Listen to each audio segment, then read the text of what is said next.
Dean, you must be happy to finish off the season with a win there.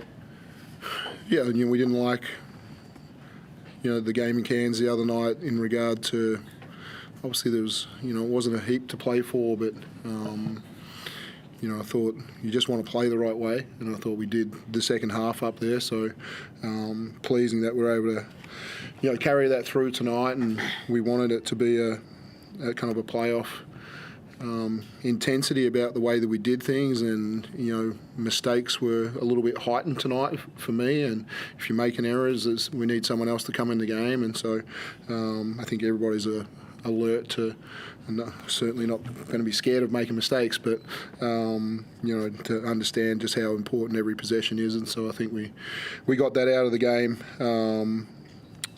We got down and made a little fight back as well. So, I thought I changed up the group a little bit to come out the second half, and IC and Ariel, I thought, just came out with a great intensity, and we got the game back the first 3 or 4 minutes there, and got good deflections. I thought IC's hand pressure just created trouble. Comes up with 4 steals for the game. And then we couldn't make shots the other night. There was, Delhi shot the basketball well. CG got going. IC shot it really efficiently. Some a little bit more from the 3-point line than we saw the other night. Did you have a different attitude going into this game compared to the game against Cairns? Considering this team against the Hawks, they're a team that's someone you're probably got to play against in the finals. So, did you have a different attitude going into this game than the game against Cairns? I don't know. There was a mentality in the Cairns one a little bit for us to say, we do want to spread the minutes. We do want to, and I think any time, and we wanted to try some zone. I think any time we just, are experimental a little bit rather than being, hey, let's just be us and be solid and, and play the minutes you're going to play and try and win the game. And so there was as a coach, I didn't think I was wrong in doing what I did up there to spread some minutes out for everybody, but I think there should possibly have been a greater approach about, hey, let's win the basketball game. And today we just walked in. That was our mindset. Let's go and win the ball game. That was the first time you played the Hawks under Justin Tatum as head coach. What did you see from that team, and how have you seen that team completely turn around to a championship contender now? Yeah, we played. There was a tough game. We played them here. Before he was here as well. They were playing some pretty good basketball. They didn't get across the line.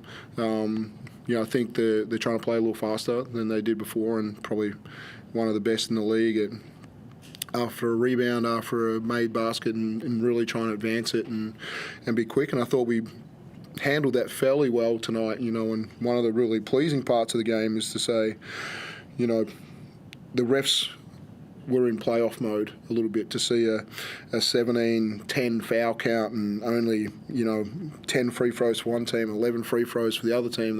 They said you're really going to have to earn your fouls tonight, and I think that's what playoff basketball should be about. And so they've been one of the best. Probably the best free throw rate over the time since Tatum's taken over. So our ability to stay in front and not foul was a key component. But he's got him playing hard, and that's, I guess, for any coach when you say, what did you achieve? Did you get everybody playing with an urgency and a passion? And he certainly has done that really well. You started Brad there. Was that first play drawn up for him to score there? Yeah, impressive, eh? We just sang happy birthday to him, and he's like, yeah, let's run this one back every game, start me and get me the first bucket. But, awesome for him. We wanted to acknowledge his career, and obviously there's a few more games to go and stuff, but it was a day to just take a step back and say, this is one of Australian basketball that, I've been privileged to be able to coach him in Sydney and in Melbourne, but yeah, was a pioneer of going to Europe and the work that he did over there. But what a journey. It started in the NBL, rookie of the year, and made his way overseas and then finished his career over here as well. So hell of a competitor and player, and just one of the funnest people to be around as well. I see. How did you see the game out there tonight, especially that Hawks team? That's someone you could probably be playing against in the finals in a couple of weeks' time. How do you see them in the game itself? I think Coach said it. Even coming off the Kansas game, we know those are the two teams that like to get out in transition. So that was a big focus for us today, was to limit them, coming down with pace. Even watching them against Perth at home, they got out and got easy baskets off makes and misses. So they like Coach said, they're playing hard for Coach Tatum. Looks like they're enjoying the playing it. So we want to come out, obviously get a win, but make sure that we set the tone if we see them down the road. You've been a part of a couple of championship teams, NBA, NBL. What experience from that do you give the guys running into the finals, especially some of those younger guys on the team? What experience do you give to those guys running into this campaign? I just try to lead by example more so than talk. If guys ask me questions, obviously I'm here for them, but we got other guys on the team that have won as well. So I think a collective of guys having their voices or showing actions on the court, I think can help us as a group from the guys that haven't been there before, and kind of up their level up to make sure that we all in contention. How important was Chris Goulding getting to a three-point shooting rhythm in the second half? He went 6 from 30 in his last 4 games, started tonight 0-5 at half-time, and he obviously had a huge influence on the game, but more importantly got into his rhythm again.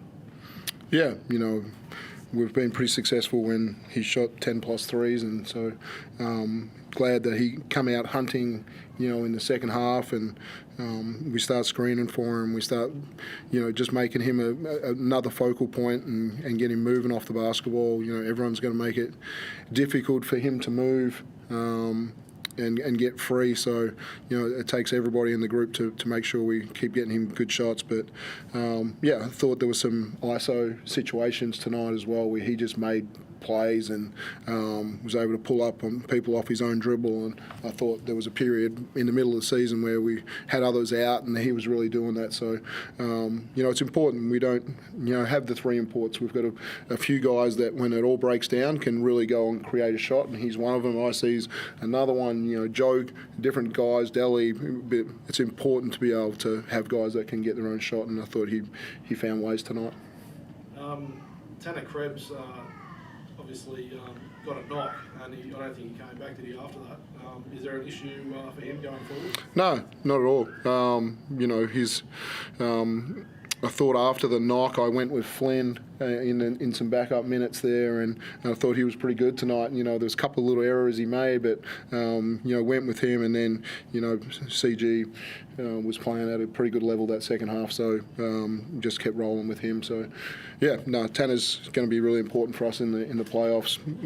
Happy he made a defensive error at one end and then come back and hit a triple, and I think they're the responses that we want to see if you make an error. Ian, you're in some of the best form of your NBL career, and that sort of says a bit because you've done a bit so far. How do you sort of assess your season, that of the teams, and what do you think's taken this team to the next level in sort of some seasons gone by, even though you haven't been part of the group the last few? I think one thing for me personally was being able to have a preseason.